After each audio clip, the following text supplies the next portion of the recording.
Prestes a completar 50 anos desde a sua fundação, a Itaipu Binacional tem uma nova gestão. Uma gestão comprometida com o cuidado com as pessoas e que acaba de ampliar o território de atuação da empresa para todo o estado do Paraná e parte do Mato Grosso do Sul. Para atuar neste amplo território, foi criado o programa Itaipu Mais que Energia.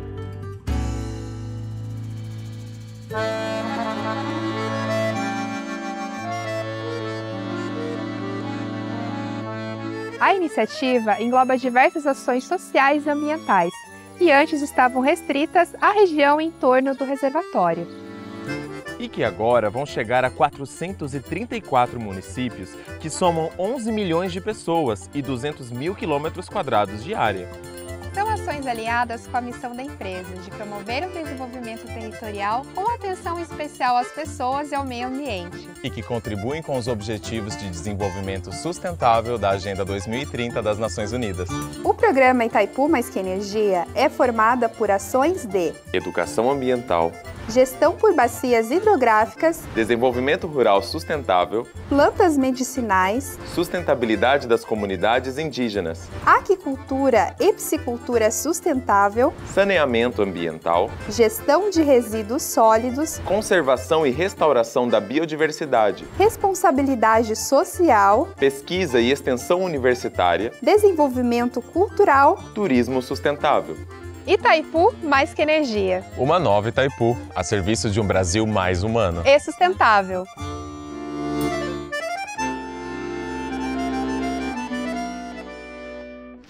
Muito bom dia, queridos. Muito obrigado pela receptividade, pelo carinho de vocês. Esse é um tema de imensa relevância, atualíssimo. Abordagem acerca dessa problemática, a drogadição, nosso relacionamento com os nossos filhos, filhos jovens, filhos adolescentes, filhos crianças, e mesmo que você já seja um pouco mais maduro e não tenha filhos crianças, filhos adolescentes ou jovens mais em casa, tenha a absoluta certeza de que você exerce uma forte influência sobre seus netos, possivelmente, ou se você não gerou filhos, talvez até você não tenha se casado, tenha certeza que de alguma forma você exerce maternidade, paternidade sobre uma criança, sobre um jovem, sobre um adolescente, no ambiente profissional, na vida de amigos, na vida da igreja. Então tenha certeza absoluta, todos nós tendo gerado ou não, todos nós tendo filhos em nossa casa ou não, de alguma forma nós seremos muito abençoados por tudo que nós vamos tratar aqui. Amém, irmãos? Vamos pedir a condução do nosso maravilhoso Espírito de Deus, que habita em nós desde aquele dia precioso, quando nós nos entregamos ao Senhor Jesus. Vamos pedir para que Ele nos abençoe agora. Pai eterno, nós te agradecemos porque à luz da Tua Palavra e conduzidos pelo Teu maravilhoso Espírito Santo, podemos abordar, Senhor, este tema preciosíssimo, Pai.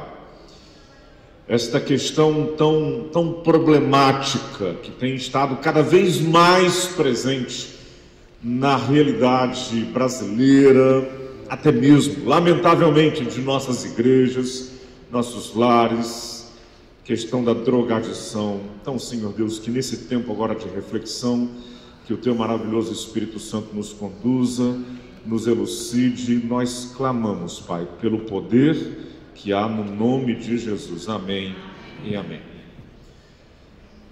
Vamos fazer o que nós temos visto acontecer na maioria dos painéis como este, tá? Cada participante da mesa vai trazer uma breve palavra, tá bom? Depois dessa breve palavra de cada um, nós vamos abrir para que perguntas sejam feitas. Você pode endereçar a sua pergunta a cada um dos participantes que você desejar, tá certo? Se você quiser fazer a pergunta para a mesa sem mencionar o participante, você pode fazê-lo. Se você quiser endereçar a sua pergunta a um dos integrantes da mesa especificamente, você pode fazê-lo e nós não ficaremos constrangidos se um ou outro receber mais perguntas. Nós estamos aqui para contribuir, tá bom? Queremos que todos sejam fortalecidos. Meu nome é Paulo Eduardo, eu sou pastor há 18 anos da Primeira Igreja Batista de São Paulo. Cracolândia, no centro de São Paulo, é a primeira Cracolândia no Brasil, onde há mais de 35 anos este nome surgiu, Cracolândia. A coisa começou a acontecer ali no centro de São Paulo.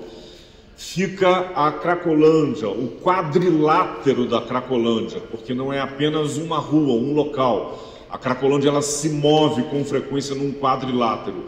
O quadrilátero da Cracolândia fica mais ou menos a 700, 800 metros, a 700, 800 metros da Primeira Igreja Batista de São Paulo, tá? Durante a pandemia, nós vivemos uma experiência muito difícil, porém muito enriquecedora. Em frente à nossa igreja, exatamente em frente, tem uma praça, que é uma das principais praças de São Paulo, a Praça Princesa Isabel. Na praça fica o monumento Duque de Caxias, que é o maior monumento equino do mundo. Tem lá o Duque de Caxias, em cima de um cavalo, e aquele cavalo é o maior monumento de um cavalo do planeta. É uma praça muito conhecida que fica exatamente na esquina de duas avenidas importantíssimas, a Duque de Caxias e Rio Branco. Por que é que eu estou trazendo esse detalhamento todo sobre este local? A igreja fica nesta praça, no Centro Velho, que já foi conhecido como Região da Luz, e na pandemia, durante 2 anos, a Cracolândia ficou estacionada em frente à primeira igreja, nesta praça. A praça foi toda tomada pela Cracolândia, e nós, como igreja, não ficamos apenas em frente à Cracolândia, ficamos no meio da Cracolândia. A rua lateral à igreja, a calçada em frente à igreja foram totalmente tomados pela Cracolândia. O Senhor nos sustentou, nós crescemos muito com isso. Hoje a praça está reformada, bonita, toda iluminada, toda gradeada. E nesse período, sim, pela graça do Senhor, muitos foram salvos e libertos pelo poder do Evangelho do Senhor Jesus. A nossa igreja, a primeira Cristolândia, surgiu ali, no centro de São Paulo, e a gente agradece muito por esse privilégio que Deus nos deu. E ao longo desses anos, desses 14 anos de Cristolândia, nós temos caminhado, vivendo intensamente a realidade centro de São Paulo, intensamente a realidade Cristolândia, a realidade Cracolândia. E nós temos hoje, por exemplo, muitos irmãos membros da primeira igreja. Um dos pastores da equipe da primeira igreja, o pastor Arlen Mafra, ele é egresso da Cracolândia, ou seja, direto das calçadas da Cracolândia para os púlpitos das igrejas batistas, testemunhando o poder do Senhor Jesus. E na primeira igreja, ele se casou novamente. Ele era divorciado e se casou novamente. Mas tem um detalhe: se casou novamente com a mesma esposa, de 8 anos atrás. O casamento foi reconstruído, né, na presença dos filhos, foi consagrado a pastor, e hoje ele é um pastor missionário itinerante, faz parte da equipe. Nós cremos que há poder no Evangelho do Senhor Jesus para que coisas surpreendentes aconteçam. Esse tem sido o nosso histórico como igreja, como pastor, e tem sido muito abençoador. Pastor Veloso, compartilhe um pouquinho para a gente de você. Meu nome é José Francisco Veloso, eu sou pastor batista. Agora em abril faço 50 anos de consagração ao Ministério da Palavra. Há 50 anos eu trabalho na área de recuperação e prevenção de dependentes químicos. Só um segundinho, pastor Veloso. Segundo a técnica, a gente precisa do microfone acompanhando para que ele seja alcançado pelo pessoal da câmera. Então, um fica fixo comigo. Nós temos um outro. Onde está o outro? O outro está na caixa de som, pastor. Pode ir. Então pode seguir direto que todos vão receber. Tá bom. Então continua, Veloso. Muito obrigado. Eu não entendi não, mas vou continuar falando.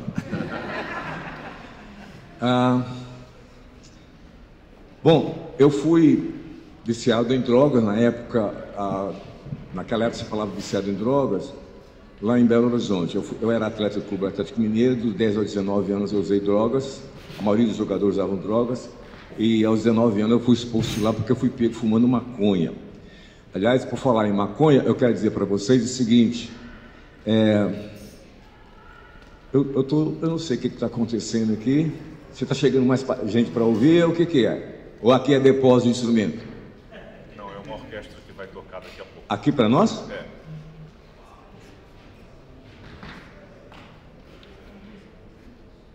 Tá bom. Pode seguir. Ok.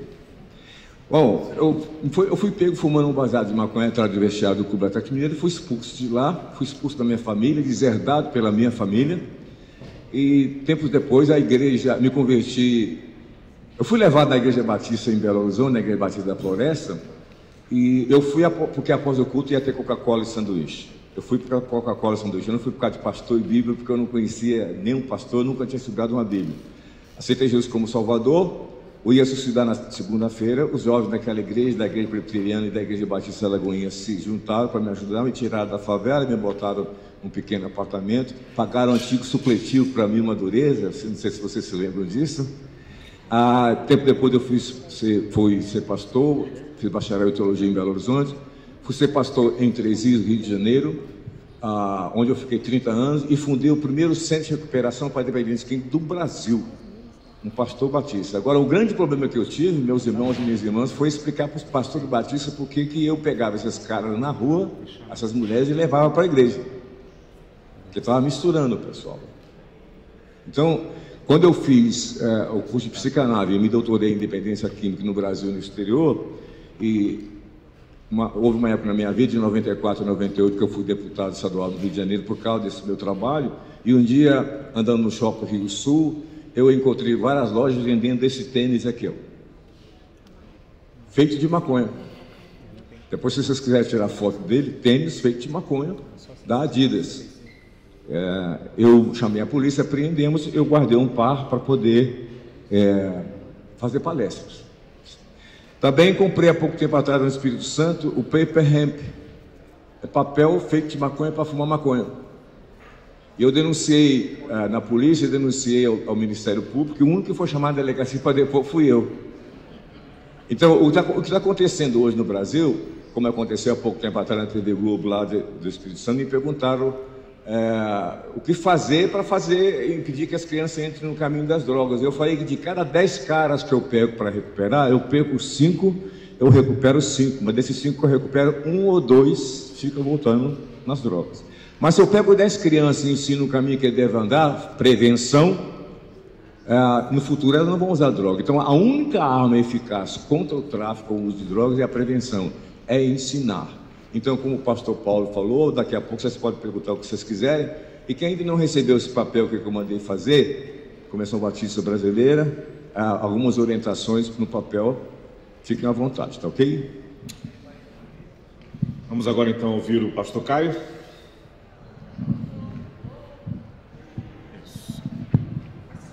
Bom dia, meus irmãos. Primeiramente, é uma oportunidade muito grande poder estar aqui, né, com o Dr. Veloso, que é uma referência nessa área. Eu sou paulista, do interior de São Paulo, mas eu acabei atuando no campo missionário durante muitos anos no estado do Espírito Santo. Eu sou seu missionário por meio de missões nacionais.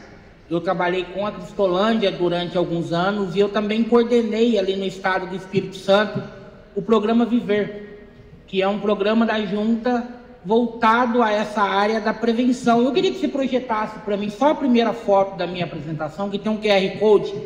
Eu queria que vocês entrassem nesse QR Code.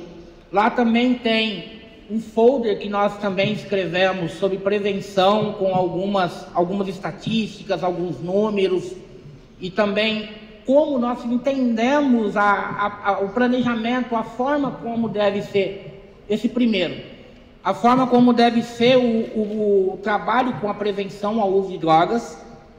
Nós entendemos, de acordo com o IBGE, que a prevenção ela deve ser baseada em cima da criação de ambientes seguros. O IBGE, alguns anos atrás, eles elencaram o que eles vão chamar de fatores de risco, e nesses fatores de riscos eles elencam 28 fatores.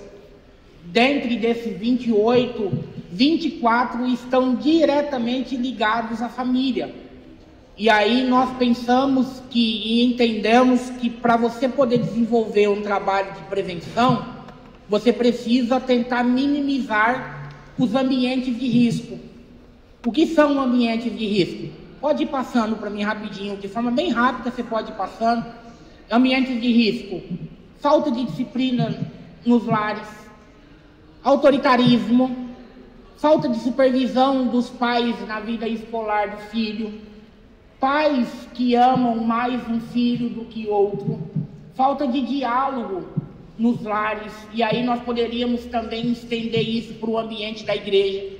Muitas vezes os nossos adolescentes e as nossas crianças não têm espaço nos nossos ambientes eclesiásticos. Muitas vezes os pais chegam na igreja e eles não veem a hora de se livrar dos filhos e mandar os filhos para a classinha. Opa, é um tempo de descanso. E aí também nós fazemos o quê? Nós deixamos de lado, damos um papel e nós não trabalhamos de forma intencional com essas crianças e com esses... Pode ir passando, tá? Com essas crianças e com esses adolescentes. Posto isso, a prevenção, de acordo com o Escritório das Nações Unidas, é o meio mais barato de se trabalhar com o problema da drogadição. Na verdade, o Escritório das Nações Unidas vão dizer que a cada $1 gasto em prevenção, outros 10 poderiam ser economizados para serem usados em saúde, em educação, em segurança. Haja vista o problema da drogadição hoje ser um problema amplo que permeia toda a sociedade. Então, eu particularmente acho que essa temática nossa, esse bate-papo que nós vamos ter aqui, ele é de extrema importância. Até porque, para os irmãos terem uma ideia, nós temos tido um alto índice de meninas se envolvendo tanto com as drogas lícitas quanto com as drogas ilícitas na faixa etária de 9 a 13 anos. Estão começando cada vez mais cedo. Nós temos dados que a região sul, aonde nós estamos, aonde essa convenção está, é a região aonde mais se consome o uso de drogas, seja lícita ou ilícita no Brasil. Sudeste venha depois, mas elas estão muito próximas. E o PENSE, que é o Programa da Saúde Escolar, Nacional da Saúde Escolar, eles vão apontar que cada vez mais cedo os nossos adolescentes e as nossas crianças estão se envolvendo com as drogas, por diversos motivos. E aí depois, nas perguntas, nós podemos abordar de forma um tanto quanto mais didática esses objetivos. Então, é uma oportunidade de discutir com vocês esse tema. Uma coisa que eu não falei, eu sou ex-aluno da Cristolândia, hoje eu sou pastor, eu fui resgatado pelo Projeto Cristolândia em São Paulo também, e em 2012 eu fui para o estado do Espírito Santo para começar a Cristolândia lá. Então eu fiquei de 2012 a 2022 no estado do Espírito Santo trabalhando com a Cristolândia, com o Viver, e agora nós estamos atuando com a mobilização. Mas essa temática tem um espaço muito grande no meu coração. Deixa eu só complementar esse registro preciosíssimo que o Caio fez. Em 2013, nós recebemos na primeira igreja a primeira turma de formação de missionários para a Cristolândia, ou seja, os radicais.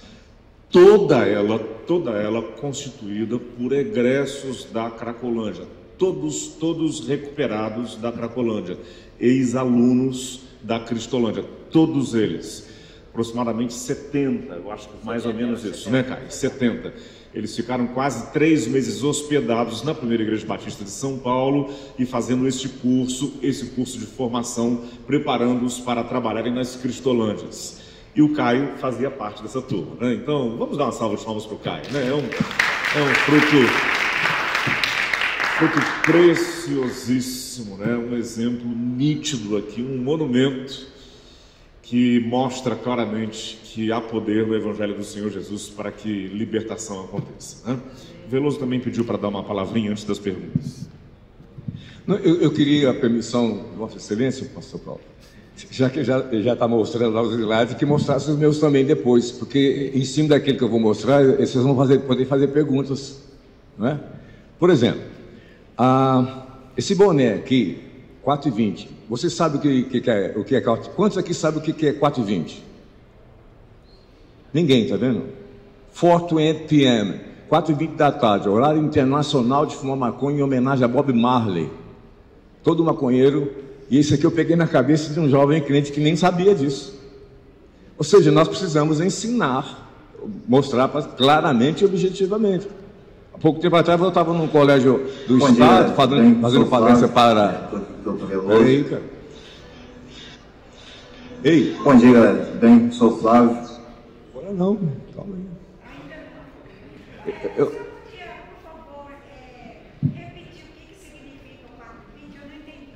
4:20 da tarde, 4:20 p.m., 4:20 da tarde, que é o horário internacional de maconheiro fumar maconha em homenagem a Bob Marley, que é o rei da maconha no mundo, que morreu de overdose. Sabe? Há pouco tempo atrás eu estava num colégio lá do Estado, lá no Espírito Santo, e um menino de 9 anos levantou a mão na hora da pergunta e falou assim: tio, e o K9? Quantos aqui sabem o que é o K9? Levanta a mão, por favor. Pode explicar o que é o K9? De que ele é feito? Vocês podem, não? Quer dizer, o menino, ele me fez a pergunta, mas ele já tinha achado na internet, no celular. Então, a igreja, temos que chegar antes do celular à vida das crianças, ensinando a criança no caminho que deve andar. Quantos de vocês receberam esse material, não receberam esse material que eu mandei fazer aqui? Que mais ou menos tem muitas dessas explicações. Não receberam? Levanta a mão, que alguém vai entregar, por favor. Eu gostaria então que passasse esse vídeo agora, porque eu tenho certeza que vocês vão ficar impressionados. Volta esse vídeo, por favor.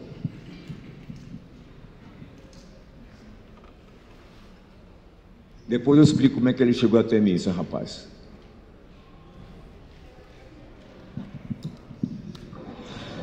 Bom dia, galera. Tudo bem? Sou o Flávio, estou aqui com o Dr. Veloso.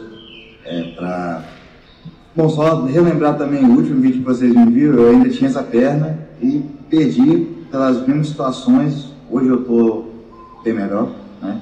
E o Dr. Veloso ainda me ajudando em todo momento. Então eu vim aqui mais um pedido, esse pedido é para todo mundo aqui. Ajuda o Veloso, para ele continuar me ajudando os outros. É necessário. E para pedir oração também, para mim, para o Veloso, e para a gente continuar, ele continuar ajudando os outros, embora ele está me ajudando. Você perdeu a salvação? Não. Eu perdi a perna, mas não perdi a alma. Não perdi minha salvação. Ele não sabia que era diabético. E alguém disse para ele que se ele pegasse o crack, diluísse no vinagre e colocasse nas veias, ia dar certo. No princípio deu certo, mas um dia que ele errou, criou uma ferida na perna, que aquilo cresceu. E quando ele estava todo podre, foi que ele me procurou. Hoje ele é amputado e nós fizemos uma campanha recentemente para procurar uma perna para ele. Crack e outras drogas. Então, eu não sei se pode mostrar tudo ali, Paulinho, para ganhar tempo. Eu acho que a gente pode primeiro ouvir as perguntas, tá bom? Vamos fazer o seguinte, então. Como nós temos agora 1 hora, nosso horário de encerramento é às 13 horas.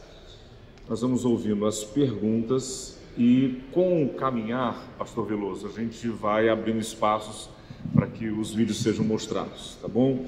Então, penso eu que a partir dessa introdução nós temos já vários irmãos sinalizando que querem fazer perguntas. É importante que vocês venham ao microfone, porque esta sessão está sendo gravada e aí então a sua fala precisa ser registrada para que os que assistirão depois acompanhem, tá bom? Então, temos este microfone aqui que eu estou usando agora, este microfone que está aqui à minha direita, disponível para vocês. Podem chegar aqui, tá bom? Sem constrangimento. Sejamos bem informais, tá, gente? Sem protocolos. Vamos lá. Bom, eu sou policial militar, sou sargento da polícia e eu atuei ali dentro da Grande Vitória.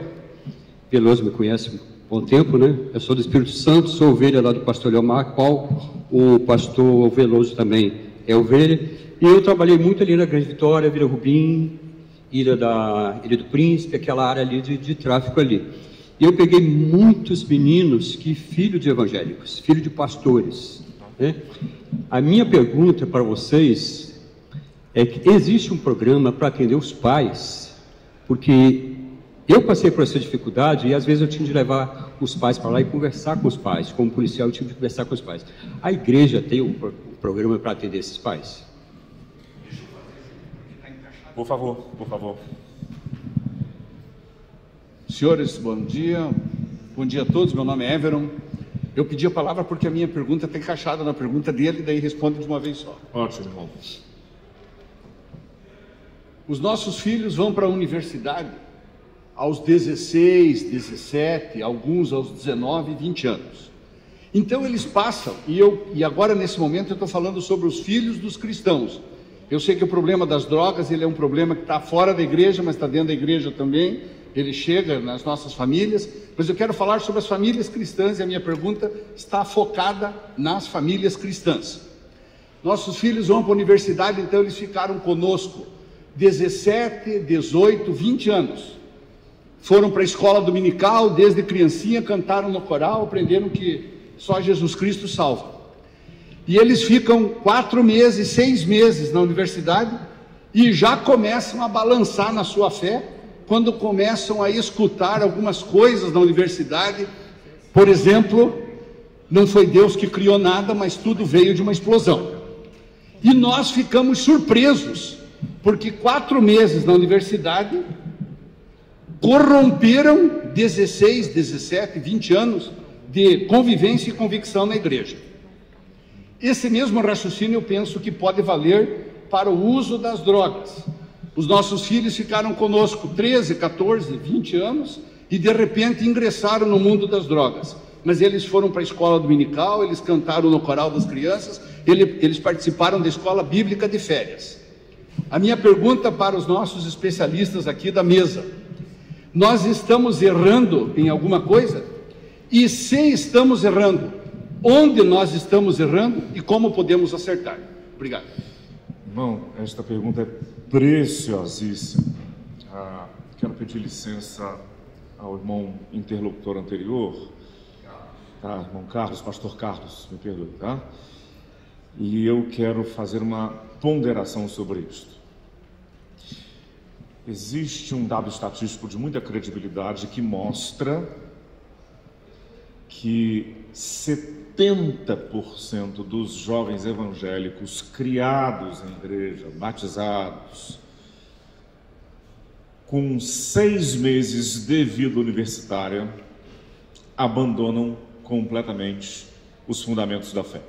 70% em 6 meses. Dado estatístico que mostra isso. Em apenas 6 meses, na compreensão dele, o pastor é homofóbico, a igreja é fundamentalista, o seu pai é de extrema direita. 6 meses, esta metamorfose é feita na cabeça do jovem evangélico. E isso está muito relacionado à questão da drogadição, porque nos ambientes universitários, isso não é surpresa, a drogadição, estar aberto para o uso de drogas, é ter um pensamento politicamente correto, aceitável. Eu não vou mencionar o nome, óbvio. Minha filha estudou em uma das grandes universidades na cidade de São Paulo, uma das maiores do Brasil, uma questão de prudência, não menciono o nome. E lá naquela universidade, eu fui muitas vezes para agilizar alguma coisa, de matrícula e rematrícula e renovação, semestre, enfim. Hoje ela já é casada. Lá naquela universidade tem um espaço, lá tem o Centro Acadêmico de Filosofia, onde conhecidamente naquela universidade, aquele espaço é o espaço onde se usa maconha, crack, sem a menor restrição. E a força da lei que, diríamos, regula o país lá dentro, não. Ali é um território de exceção. A polícia não pode entrar. Ali não pode haver repressão, porque ali é um ambiente universitário onde a cultura universitária transforma o uso da droga em algo legítimo e até honroso. Eu várias vezes, nessas minhas idas à universidade lá, eu vi uma rodinha de jovens, frio, muito frio em São Paulo, uma fogueirinha acesa e 15, 20 jovens ali usando maconha e outras drogas. Isso dentro da universidade. Não quero me exceder, deixa eu só concluir esse meu comentário dizendo o seguinte: nós temos palavras de caráter técnico, como do pastor Caio, como do pastor Veloso, tá? Egressos que são do mundo da drogadição. Eu não vivi essa experiência, graças a Deus, nasci num lar cristão, muito fortalecido, meus pais muito conhecidos do pastor Heber Silva, que vai falar para a gente agora. Vamos lá. Se nós não tivermos diálogo, afeto, aproximação com os nossos filhos, as chances de nós os perdermos são gigantescas. Se a nossa fala para os nossos filhos for coisas do tipo: Deus não aprova isso, isso desagrada a Deus, quem colocou isso na sua cabeça? Se nós tivermos esta linha de argumentação e de conversa e de postura para com os nossos filhos, nós os estamos entregando nas mãos deste mundo tenebroso. Precisamos ter esta habilidade de criar afeto, de ouvir, de entrar no mundo deles, de perceber a forma de eles pensarem. Algum tempo atrás eu recebi um casal da minha igreja. O filho bastante moldado pelo pensamento que é tido como progressista, que confronta diretamente com princípios nos quais nós cremos, e a fala do pai é: agora aqueles professores comunistas ficam enchendo a cabeça do meu filho, eu já falei para ele, você não se deixa levar por esses professores comunistas. Eu tive que dizer para ele: querido, você, com esta forma de lidar com ele, você está entregando o seu filho aos professores, entre aspas, comunistas. Você precisa, eu disse para ele, eu tive que dizer para ele, eu vou dizer com muito carinho: arrume tempo, arrume tempo. Você precisa conversar com ele, andar com ele. Ensino menino implica isso: andar, conversar, ouvir, criar afeto, e pelo caminho da reflexão e do afeto, exercer a sua autoridade para que o seu filho não seja arrastado. Não sei se essa minha fala contribui um pouco com aquilo que o irmão perguntou, tá? Pastor Veloso. Eu perguntei se existe um programa para... Isso. Bom, eu quero dizer para vocês o seguinte: eu estou nisso há 50 anos. Levamos 49 anos para fazer uma palestra sobre drogas numa convenção batista brasileira, que nós iríamos falar nas 10 horas até meio-dia e meia. Agora eu não sei quanto tempo eu vou ter para falar. São coisas que eu falo em 12 horas, vídeos em 12 horas para falar. O maior problema que eu tenho não é o dependente químico. Aliás, quando eu comecei a fazer o trabalho na recuperação e prevenção, o Caio nem nascido tinha nascido. O Caio tem 35 anos, eu tenho 50 anos de ministério. Você também, pô? Não, me papurar, você vai fazer 60, vem com esse papo. Mas o maior problema que eu tenho é a família, porque a família fica toda doente. Eu digo para você o seguinte: eu trabalhar na recuperação do dependente químico é bem mais fácil do que recuperar a família. Não é fácil, não. E eu vou dizer para vocês abertamente que a maioria dos meus pacientes hoje são membros de igreja. E tem mais. Alguns pais me procuram para ajudar na recuperação e orientar o filho. Mas o pai bebe cerveja e o filho fuma maconha. Qual é a diferença? Né? Qual a moral? Então, a família realmente... Eu tenho feito lá no Espírito Santo esse trabalho. Tenho feito palestras nos colégios, faculdade, dando aula e tudo mais. Mas lá... Agora, vocês receberam esse material meu aqui, não receberam? Todos receberam? Tem aí meu celular. Provavelmente não vai dar para mostrar tudo que eu tenho para mostrar. Se vocês depois mandar um recado para mim, eu posso mandar provavelmente ainda hoje alguns vídeos, algumas outras coisas sobre essa área aqui, porque nós não vamos ter tempo. Levei 49 anos para falar numa convenção batista brasileira e eu não vou ter 40 minutos aqui. Caio? São duas excelentes perguntas. Como batistas brasileiros, Missões Nacionais hoje tem tentado trabalhar nessas duas frentes, no problema e na causa.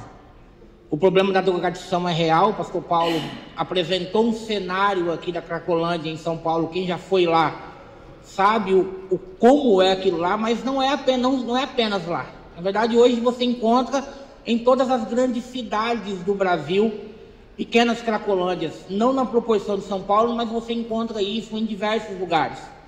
Então nós temos tentado trabalhar. O projeto Cristolândia, ele procura atuar, mas nós ainda não temos braço de fazer isso de forma mais efetiva.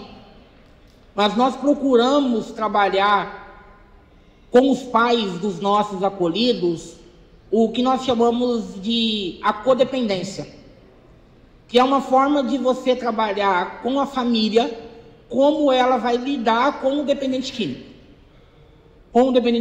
Porque muitas vezes os pais, eles são reféns dos filhos que estão presos no mundo das drogas. Eles entram dentro da bolha e eles vivem aquela droga e eles se tornam mais dependentes da droga sem nunca ter colocado as drogas na boca, ou no nariz, ou em alguma coisa, que é o processo de codependência. Mas é claro que nós ainda estamos iniciando essa jornada, porque nós estamos falando de 1000 alunos e demanda uma equipe técnica para isso, psicólogos, psicanalistas, profissionais que dominem esse assunto para poder conversar com a família, para não ser invasivo na família. Mas nós temos feito isso. Eu, particularmente, fui gestor de unidade de Cristolândia e eu sempre, onde trabalhei, eu busquei profissionais para me auxiliar nesse cuidado com os familiares. Sobre os filhos, eu sou estudante de História. Eu estou no 7º período, eu concluo agora em dezembro, se Deus permitir. O CA, que eu também faço numa universidade federal. O CA, que o pastor Paulo disse aqui, no curso de História é do mesmo jeito. É do mesmo jeito. Abertamente você pode usar e quem não usa é careta. Caio, só especificando, CA é centro acadêmico. É, centro acadêmico, perdão, é centro acadêmico. E isso, quem não usa é careta. Para mim, a grande questão de tudo isso é o que nós estamos ensinando para os nossos filhos sobre liberdade cristã. Nós estamos ensinando os nossos filhos a dialogar com esse mundo e manter a sua fé firme diante daquilo que surge. Eu fui um dia fazer um trabalho, eu fazia parte de um grupo de pesquisa da universidade, e eu cheguei um pouco mais cedo, e um grupo de colegas de classe, eles estavam num bar, bebendo, próximo à universidade. E aí eu estava passando por eles, e eles falaram comigo assim: Caio, o professor, o doutor, não chegou ainda, senta aqui. Eu pedi uma tubaína, sentei com eles ali, eles estavam bebendo, e um daqueles jovens disse para mim assim: toma um copo de cerveja. Eu falei para ele: não, muito obrigado.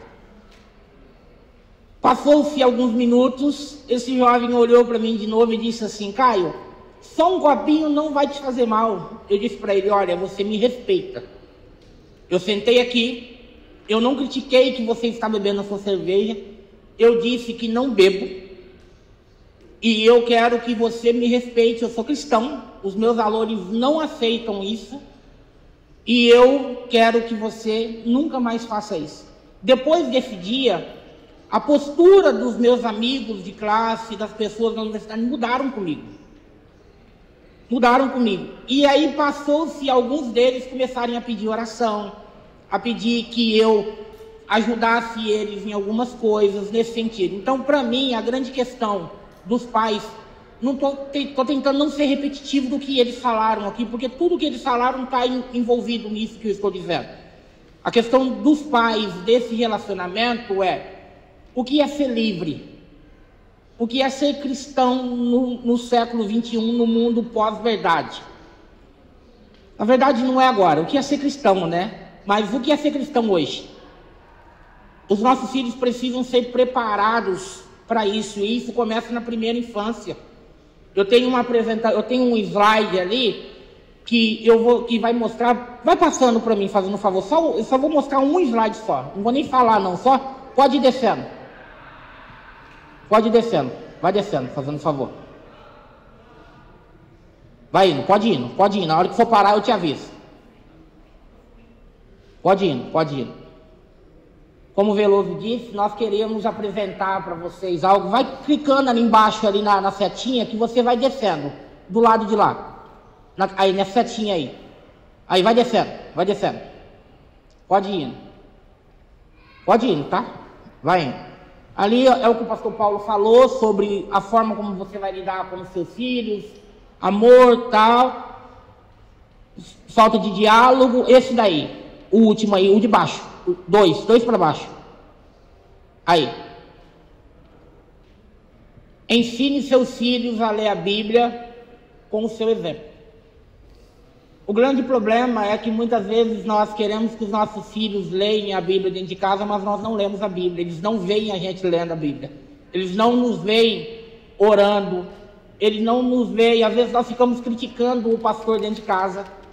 Nós ficamos criticando os irmãos dentro de casa. E a criança cresce ouvindo tudo isso.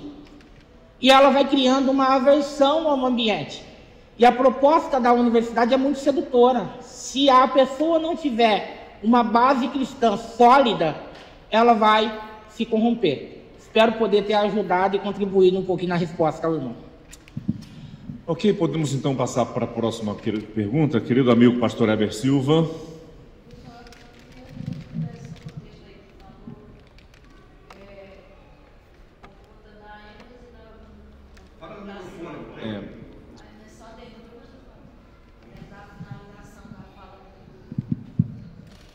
Segundo orador, né? Pois não, irmã? Dentro desse contexto, porque ele deu uma ênfase muito forte em onde nós estamos errando. Eu diria, irmã, não quero ser acusativo, penso que é complicado a gente tentar fazer um manual de como ser pai.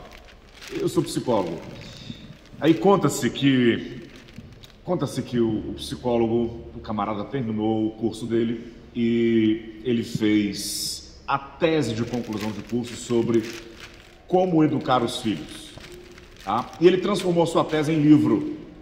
E ele colocou o seguinte título: 10 leis para educar bem o seu filho. Ele se casou, teve o primeiro filho. Ele reeditou o livro com o seguinte título: 10 sugestões sobre como educar os seus filhos. Teve o segundo filho, reeditou o livro e aí colocou o seguinte título: 10 palpites sobre como educar o seu filho. Teve o terceiro filho, depois do terceiro filho, ele ligou para a editora e disse: retire meu livro das livrarias. Não tem norma para educar filhos, mas é um princípio fundamental.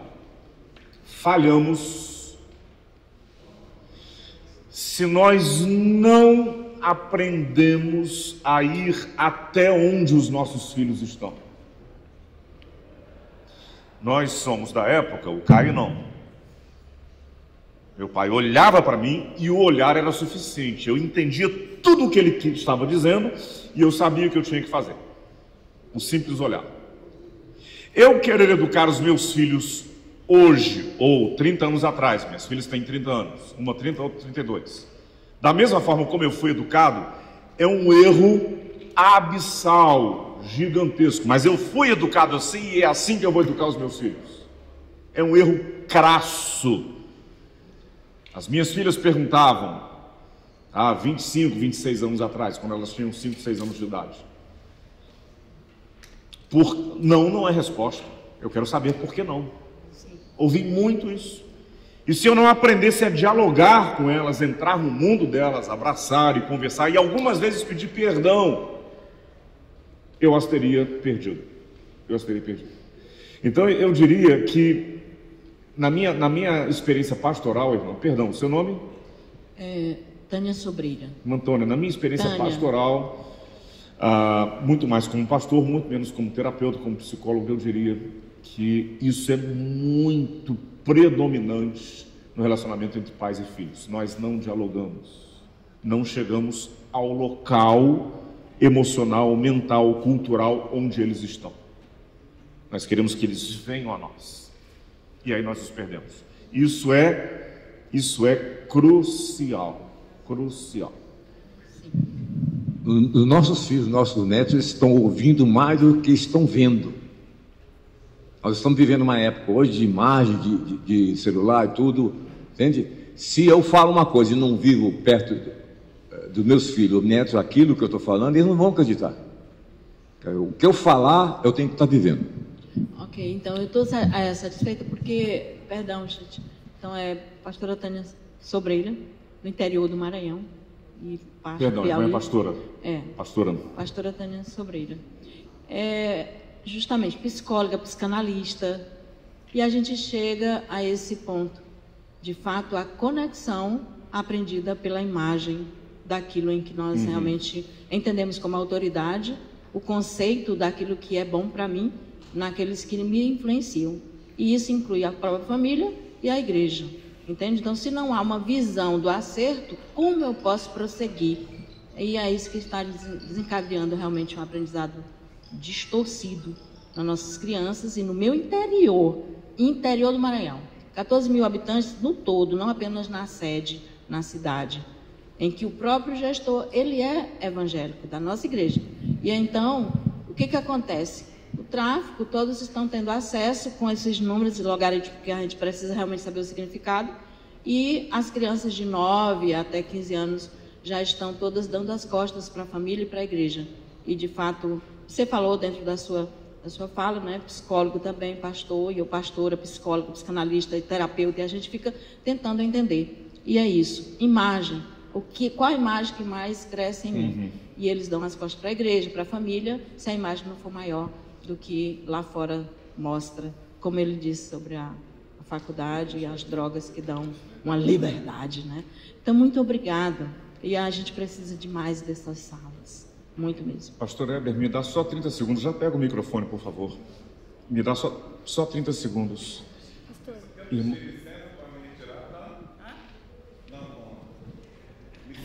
Ok, irmão. Muito obrigado. Muito obrigado. A minha única observação que eu faço é a seguinte. Isto se amplia se nós perdermos este compasso com as novas gerações. A igreja do Senhor Jesus, se ela se mantiver nessa expectativa, assim eu cresci dentro de uma igreja, o formato era este, 30, 40, 50 anos atrás, e eu quero que o mesmo formato seja o formato de hoje. Eu quero que as novas gerações, adolescentes, jovens, tenham os mesmos gostos musicais que eu tenho, a mesma apreciação litúrgica que eu tive 50 anos atrás. Eu estou cometendo um erro crasso. A linguagem visual de comunicação com as novas gerações é totalmente diferente da minha. A linguagem relacional das novas gerações é totalmente diferente da minha. A igreja do Senhor Jesus precisa sempre se conectar. É uma máxima da reforma protestante, igreja reformada sempre se reformando. Pastor Heber, por favor. Muito obrigado, pastor Paulo, pastor Caio e pastor Veloso. O Caio eu vi no processo de recuperação. O irmão eu conheço desde sempre e o Veloso eu conheço desde sempre. E conquanto eu tenha vivido a vida toda na área de humanas, eu quero falar só como pastor.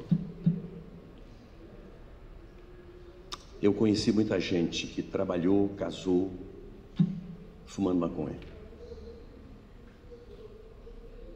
Pastoreei na Baixada Fluminense e pastoreei 31 anos em Campos dos Goitacazes, no norte do estado, a mesma igreja. Eu conheci muita gente que trabalhou, estudou, casou, cheirando cocaína. Se aplicando nem tanto, mas cheirando sim. Mas, irmãos, o crack detona. Aí surgem as cracolândias. Graças a Deus, criamos a Cristolândia, que nasceu na calçada da porta do pastor, da igreja do pastor Paulo.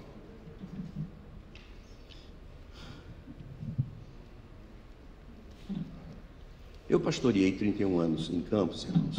Quando eu cheguei, eu fui convidado para ser membro do Conselho Consultivo de um centro de recuperação de dependentes químicos, o Vida Amor, liderado por um recuperado no Projeto Amor do Veloso, que criou em Campos, o Marcelão. E ali, naquele contexto, os recuperados iam para a nossa igreja. E a nossa igreja foi convivendo com isso. Nasceu outro projeto dentro da nossa igreja, o Ágape. Então a nossa igreja sempre foi envolvida com isso. O que quero dizer é que nossa igreja foi das primeiras a ir a São Paulo, na Cristolândia, para conhecer a Cracolândia. Sem a prevenção, nós vamos continuar enxugando o gelo. 2 filhos que foram universitários, estão casados, graças a Deus, estão na igreja, viveram lá em Campos, cidade universitária. O pastor Paulo falou da tal universidade. Eu digo que as universidades federais de Campos têm esse espaço e essa prática, e creio que no Brasil inteiro. Sem a prevenção, nós vamos continuar enxugando o gelo. Mas eu não sou pessimista. Antes tarde do que nunca, Veloso. Se nós levamos 50 anos para que no bojo da programação de uma Assembleia da Convenção Batista Brasileira houvesse um espaço para um compartilhamento sobre esta questão, se levamos tanto tempo, glória a Deus, estamos aqui. Amém. Amém. Agora, se nós não sairmos daqui sugerindo à convenção um programa, no mínimo, um programa de prevenção para as nossas igrejas, talvez continuemos enxugando gelo. Aonde nós erramos, pastora? Em primeiro lugar, em levar tanto tempo a falarmos sobre o assunto. Como acontece na casa, o pai tem constrangimento, não sabe. A mãe tem constrangimento, não sabe. Ela sofre mais do que tem coragem de falar, de abordar o filho. A prevenção é na casa. Mas a casa aprende a prevenção na igreja, porque não há outro lugar. Os outros lugares são promocionais da droga. Tem que ser a igreja a gestora do programa de prevenção para as famílias que constituem a igreja. E nas casas, com todo afeto, com toda a unção do Espírito Santo, conversar com os filhos. Do contrário, vamos continuar perdendo e vamos continuar enxugando gelo. Sem prevenção, recupera-se um pouco. Teve um que, por perdão de Dona Leia, que o senhor conheceu, mãe do Dr. Jonas e da doutora Roseli, por amor de Dona Leia, ele voltou para o centro de recuperação 9 vezes, porque o regulamento eram 3. Mas ele voltava. Por fim, ele voltou definitivamente, casou, criou filhos, e foi uma das pessoas que nós usamos para grupos pequenos. Glória a Deus, glória a Deus. A gente tinha facilidade, porque muitos trabalhavam lá. Um dos pastores era do nosso ministério, então tinha facilidade, mas tem que conversar na igreja. A prevenção vai ser gerada pela igreja, por isso a convenção é fundamental neste manifesto, ou neste memorial, nesse documento, do que seja, não é? Para que as famílias tenham subsídio de conversar em casa, para a gente fazer prevenção de fato. Porque até hoje enxugamos gelo. Na recuperação ainda temos recuperado muita gente. Há muitos recuperados pastores. Eu preguei quando ele fez 40 anos de ministério, lá na igreja dele, lá no Espírito Santo, e tinha 5 pastores que foram recuperados no projeto dele. Mas quantos passaram por lá? Então, graças a Deus, a recuperação acontece. Glória a Deus, como disse no início, não sou pessimista, né? Nem profeta do caos. O que se está fazendo em recuperação, glória a Deus. Mas sem a prevenção, continuaremos a enxugar gelo. E a prevenção é dentro de casa, e as famílias precisarão ser preparadas para a prevenção na igreja, e as igrejas podem e precisam ser mobilizadas pela convenção. Muito obrigado, pastor. Muito obrigado. Não era uma pergunta, mas um depoimento. Preciosíssima contribuição, pastor Heber. Preciosíssima contribuição. Vamos prosseguir. Nós temos 30 minutos e ainda temos uma breve participação de uma orquestra de câmara que está aqui, né? Vamos ouvir a pergunta que o irmão, por favor, se apresente, tá? Faça a sua colocação. Bom dia a todos. Meu nome é Vanderlei, eu sou da Primeira Igreja Batista de Curitiba, líder do Ministério de Casais, trabalho com famílias há mais ou menos 30 anos, eu e minha esposa. Eu queria pegar um pedaço da fala do irmão e do irmão ali do... Eu já passei, pastor Caio, dos 30 anos, então eu tenho dificuldade de nome, tá? Memória não, física não, vou lembrar de você, ainda mais gente bonita assim, a gente não esquece nunca. Veloso, você eu conheço há muito tempo, porque eu sou mineiro de Belo Horizonte. Só que sou cruzeirense, conheço você do tempo que estava lá no Galo. Então, tá bom? Mas então, gente, o irmão quando fez a pergunta ali, em que nós estamos errando, eu acho que nós temos que lembrar, todos aqui como cristãos, primeiro que filhos são flechas. A gente solta a flecha para o alvo, mas no caminho tem o vento, tem o pássaro que pega e etc. A gente quer realmente acertar o alvo. Então, eu acho que a gente muitas vezes não pode se penalizar e não pode entrar no que o pastor Caio falou. Nós não podemos entrar na codependência. Eu passei por isso na minha casa. Só que nós somos muito firmes, nós não precisamos de internar ninguém. Nós nos posicionamos, que eu sou daquele tempo que você falou, pastor. Meu pai só olhava. Só precisava olhar. E eu acabei entrando nesse mesmo ritmo com meus filhos, errando. Só que não era cristão. Então, na minha casa, pastor Caio, tudo podia acontecer. Tudo lá era livre. Era muita festa, muita farra, etc. Meus filhos foram criados vendo isso. Eu não podia exigir depois deles adultos. Eu tenho filho de 45 anos já. Eu não podia exigir depois deles adultos que eles bebessem Coca-Cola se eu, naquela época, tomava cerveja o fim de semana inteiro. Então, eu me converti em 91 e a minha vida literalmente mudou. Esta Bíblia que o pastor Caio falou que a gente devia ler, eles leem hoje na minha vida e da minha esposa. Não precisa abrir um livro, porque eu não tenho mais criança, a caçula tem 34. Então isso mudou. Então esse é o detalhe, a sua casa tem que ter um diferencial. Agora, o seu posicionamento, você não pode negligenciar valores. Acho que nós temos que entender isso. A gente não negligencia valores, nós temos que nos posicionar indiferente de. Muitos de nós, eu atendo famílias esse tempo todo, e muitos de nós, muitos cristãos estão passando por esse problema, que é muito sério, muito grave. E aí essa pergunta, pastor, a respeito de o que nós estamos errando, eu acho que não, nós não podemos nos penalizar nisso, não. Nós não temos errado. Nós não podemos admitir que isso continue acontecendo e relevar isso, e nem ser dependente disso de forma alguma. Na nossa igreja tem trabalho sério com isso. Nós temos, inclusive, lá, né, Cristolândia também, nossa lá, e etc. Então, a pergunta que eu quero deixar, acrescentar aqui para vocês, é exatamente isso.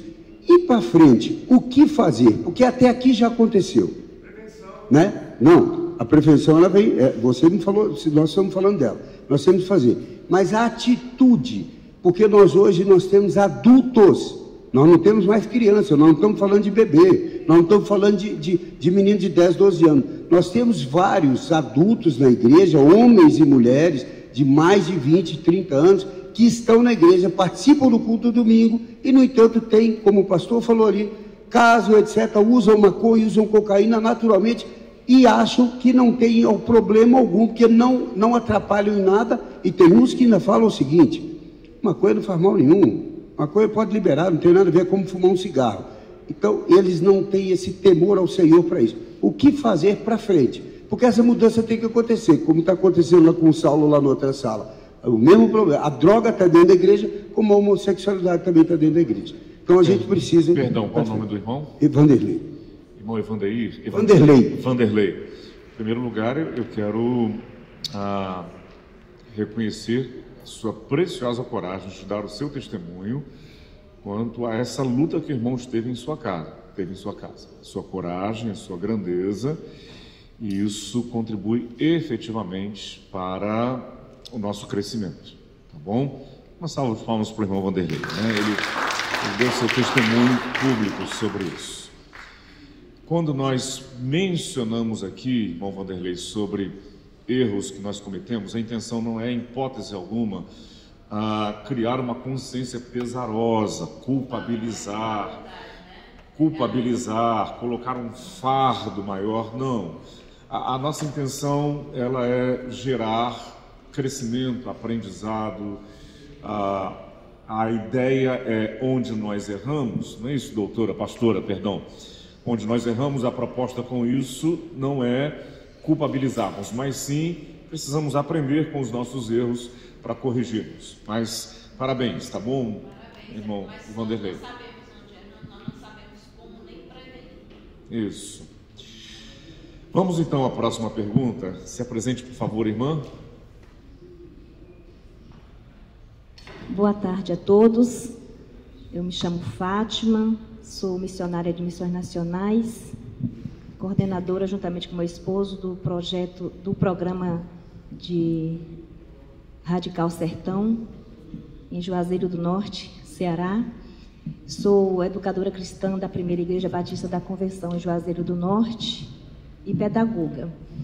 Não seria, pastor, uma pergunta, mas aqui talvez uma humilde contribuição, no sentido de que no caminho da prevenção, eu sei que há igrejas pequenas que não têm acesso ao programa que o nosso colega Caio colocou aqui, de prevenção às drogas, o projeto Viver, da Junta de Missões Nacionais, que é um caminho, não é?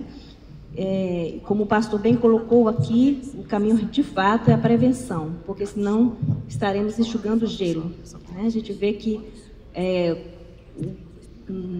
apesar do investimento, que é maciço no sentido de recuperar uma pessoa na situação de drogadição, a resposta é muito mínima.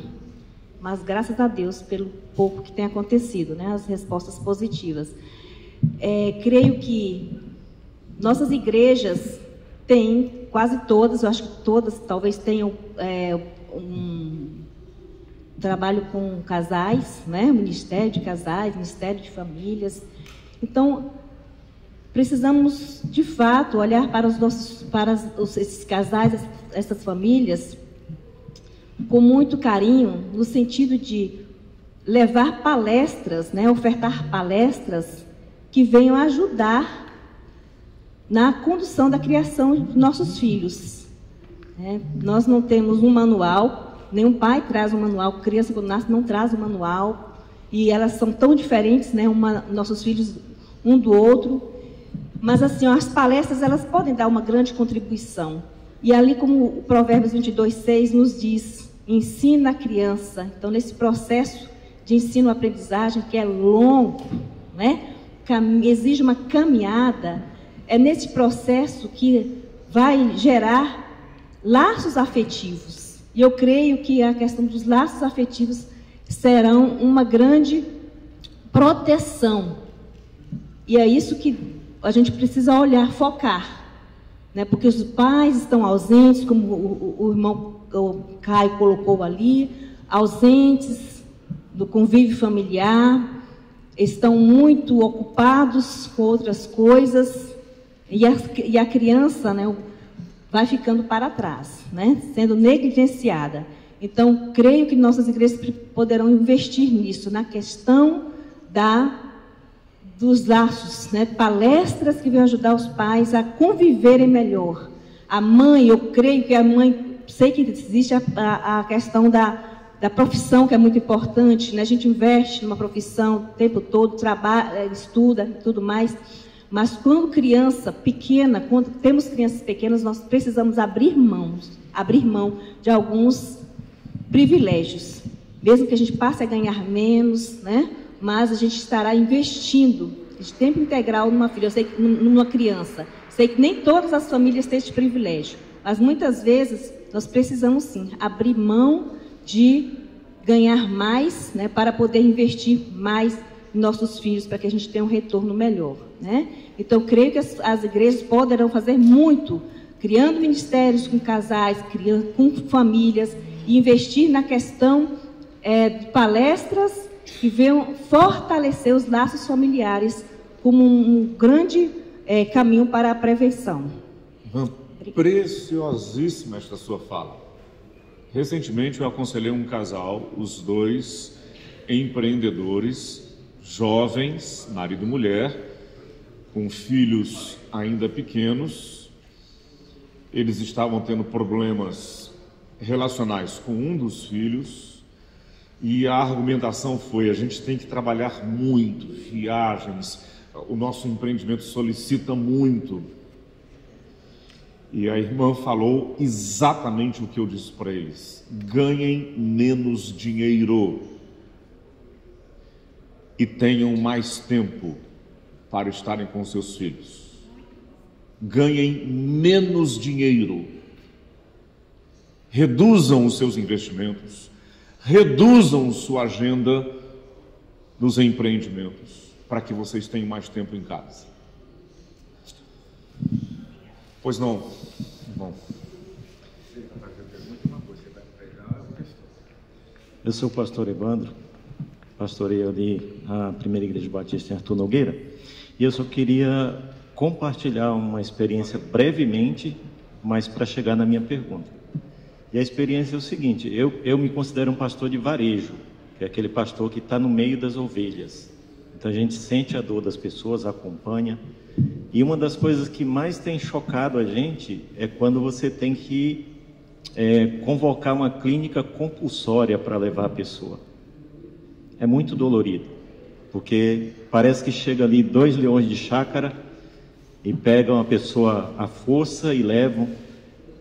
E a experiência tem levado a gente a observar que a recuperação quase sempre não vem. E aí vem aquela pergunta: como trabalhar melhor a prevenção? Mas não é essa ainda, vou chegar lá. Agora nós estamos com uma família na igreja, que eles são venezuelanos, estão acolhidos lá na igreja, e o filho de 21 anos, ele pediu para ir para uma clínica de recuperação. Viajei 120 quilômetros para levar ele numa clínica, mas não se adaptou, levamos para outra, enfim. Toda essa problemática, mas agora ele está seguindo o programa. A questão é que quando você chega para a família e fala de prevenção, entra num ouvido e sai no outro. Na hora que a casa cai, o desespero bate. Mas quando você vai falar de prevenção, entra num ouvido e sai no outro. Nós descobrimos um programa no interior de São Paulo, na Atibaia, do Seminário Bíblico Palavra da Vida, que chama CLD. É um curso de liderança e discipulado, mas o nome não condiz com o curso. O curso, na verdade, é o seguinte: você manda o seu filho, quando ele termina o ensino médio, para lá durante 1 ano, e ele vai ser preparado para enfrentar a faculdade. Porque quando você manda... A última vez que eu orei por 3 jovens que entraram na faculdade, um pouco antes da pandemia, os 3 estão fora da igreja agora. Entraram na faculdade e saíram da igreja. Eu sei que isso é realidade para muita gente aqui. E a pergunta que eu quero fazer é a seguinte: eu indico esse curso e as pessoas dizem: 1 ano, vai perder 1 ano. Elas não percebem que é 1 ano investindo na vida. Elas dizem: vai perder 1 ano de estudo, não vou mandar meu filho. A pergunta é como trabalhar as famílias para ter uma prevenção efetiva dentro da igreja. Pastor Veloso, você teve uma vasta experiência no Projeto Amor, você tem uma boa contribuição, uma grande contribuição a dar sobre isso. Bom, são os tipos de perguntas também que a gente leva 1 hora para responder. E a gente não tem esse tempo aqui. Eu me preparei porque eu fui orientado pelo presidente da Convenção Batista Brasileira para falar para vocês se a maconha faz mal na área sexual, que as crianças querem saber hoje. Eu sei que a maioria de vocês não sabe, por exemplo, de que o crack é feito e por que o crack chama crack. Alguém aqui sabe por que o crack chama crack? Levanta a mão, por favor. Ninguém, só você. De que o crack é feito? O que é o K9? Vocês vão sair daqui agora sem essa resposta. Eu me preparei para isso. Agora, a sua pergunta ela é muito importante, mas vai levar 1 hora de explicação. Nós não temos tempo para isso. Eu me sinto altamente prejudicado, porque eu me preparei 2 meses para estar aqui para falar 2 horas, nós não temos 1 hora e eu não vou poder falar. Pelo amor de Deus, mostra para mim ali aquele quadro do crack lá, por favor. Viu, pastor? Agora, você tem meu telefone e tudo, tem o meu Instagram, e eu posso responder isso depois de outra maneira. A cruz do crack lá, por favor. Vamos fazendo o seguinte, irmãos. Nós temos uma pauta aqui que nós temos que seguir. Tem como a orquestra se posicionar aqui, vamos tentar o máximo possível colocar o nosso foco. O que tem a orquestra a ver com o trabalho? Vamos lá, então. Vamos lá, irmãos. Queridos, a orquestra chega aqui, tá bom? Enquanto a irmã Silvana, de Missões Nacionais da Convenção Paranaense, ela vai então explicar para a gente a conexão, tá bom? Mas o pastor não vai falar sobre o que é o grafo? Não tem tempo. Irmãos e irmãs, realmente nós tivemos um atraso muito grande na sessão de manhã e isso atrasou o nosso painel. A organização da CBB pede desculpas pelo atraso da sessão, porque lá na plenária demorou muito. Eu acredito que a gente, a partir deste fórum, nós teremos outras oportunidades de ouvir com muito mais detalhe, com muito mais qualidade a fala que todos os preletores terão. Por que a orquestra vai se apresentar? Por favor, a orquestra pode se posicionar. A orquestra, ela faz parte de uma organização social. Por que ela está presente aqui? Porque essa orquestra é uma das iniciativas de uma organização social que oferece na sua comunidade ambientes de proteção, ambientes seguros. As igrejas, elas precisam entender, que a gente precisa abordar esse tema nas nossas comunidades, oferecendo prevenção, oferecendo locais seguros. As crianças, jovens e adolescentes que estão inseridos dentro de uma organização social, recebendo capacitação, cultura, esporte, lazer, educação, ali está se trabalhando a prevenção. Ali, a atuação da orquestra aqui é resposta de como a sua igreja pode se envolver com a comunidade para trabalhar a prevenção. A prevenção é mais barata do que a recuperação. A prevenção é mais segura do que a recuperação. Igrejas, vamos investir em prevenção. A gente tem condições, a gente tem potencial para isso. Aqui é o começo do diálogo, só que a gente precisa ter uma atitude. A gente precisa se organizar enquanto denominação para oferecer às igrejas estratégias de prevenção. Essa orquestra que vai se apresentar aqui atende mais de 2.000 crianças, jovens e adolescentes em seus programas. Por que as nossas igrejas estão com as portas fechadas? Durante a semana, ela precisa estar aberta com esse olhar de proteção e de prevenção.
Antes da orquestra executar a última música, eu gostaria que o maestro fosse apresentado. Perdão, maestro, eu não o conheço. Por favor.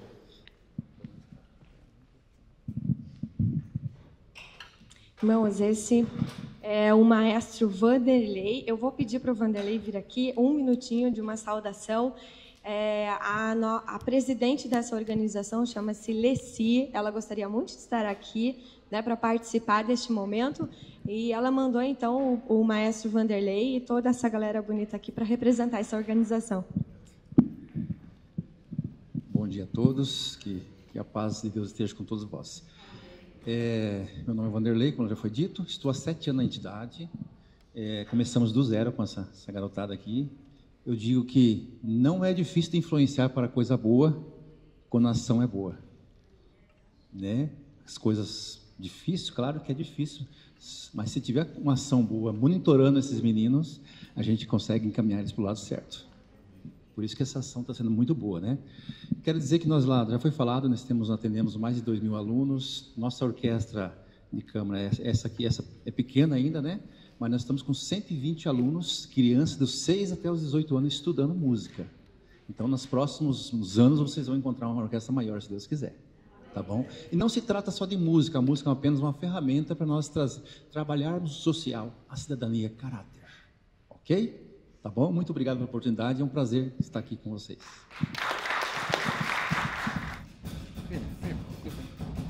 Mais firme. Agora, não corre. Cuida para não correr. Solo. Agora. 1, 2, 1.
Prestes a completar 50 anos desde a sua fundação, a Itaipu Binacional tem uma nova gestão. Uma gestão comprometida com o cuidado com as pessoas e que acaba de ampliar o território de atuação da empresa para todo o estado do Paraná e parte do Mato Grosso do Sul. Para atuar neste amplo território, foi criado o programa Itaipu Mais Que Energia.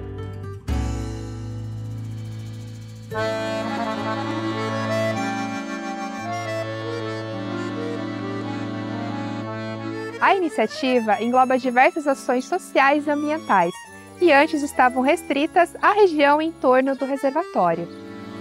E que agora vão chegar a 434 municípios, que somam 11 milhões de pessoas e 200 mil quilômetros quadrados de área. São ações alinhadas com a missão da empresa de promover o desenvolvimento territorial com atenção especial às pessoas e ao meio ambiente. E que contribuem com os Objetivos de Desenvolvimento Sustentável da Agenda 2030 das Nações Unidas. O programa Itaipu Mais Que Energia é formado por ações de educação ambiental, gestão por bacias hidrográficas, desenvolvimento rural sustentável, plantas medicinais, sustentabilidade das comunidades indígenas, aquicultura e piscicultura sustentável, saneamento ambiental, gestão de resíduos sólidos, conservação e restauração da biodiversidade, responsabilidade social, pesquisa e extensão universitária, desenvolvimento cultural, turismo sustentável. Itaipu Mais Que Energia. Uma nova Itaipu, a serviço de um Brasil mais humano e sustentável.